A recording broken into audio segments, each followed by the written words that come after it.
सालेपुर कटक सदर अंतर्गत जनार्दनपुर ठारे कैवर्त महासंघर चैत्र उत्सव महासमारोह रे अनुष्ठित हो जाइछि। एही पर्वोत्सव अवसर में इष्ट देवादेवी बासुले पूजा अर्चना करा जाई प्रत्येक कैवर्त परिवार रे भोग नैवेद्य अर्पण करी श्रद्धा भक्तिर सह आनंद उत्साह रे पर्व पालन करा जायतिला। एही उपलक्षे इष्ट देवादेवी निकट में विभिन्न सांस्कृतिक कार्यक्रम अनुष्ठित होइतिला। एही अवसर में आयोजित सभारे कटक सांसद भर्तृहरि महताब मुख्य अतिथि भाव जोगदे कैवर्त महासंघ कार्यक्रम उच्च प्रशंसा करथिले। मो ना शिवचरण बेहरा।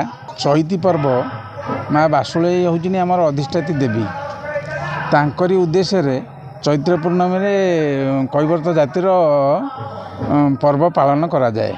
मु अनंत कुमार सामल जनार्दनपुर कैवर्त संघर जड़े सदस्य एवं आज जो पर्व उपलक्षे आमर माने मीटिंग अरेंजमेंट कराइला जो कि समस्त सभ्य माने जोग देइतिले।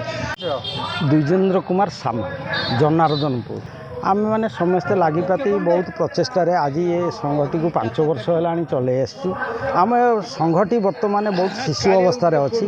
आम चेष्टा करुचु आगु को केमती संघटी बहुत आमर उन्नति हो। आगामी दिन में संघर दाबी गुड़िक पर्यायक्रमे पूरण करा प्रतिश्रुति देथिले। एथिरे संघर कार्यकर्ता और सदस्य माने जोग देइथिबा बेले स्थानीय जनसाधारण जोग देथिले। कटक सालेपुर अक्षय कुमार दास रिपोर्ट वाणी टीवी।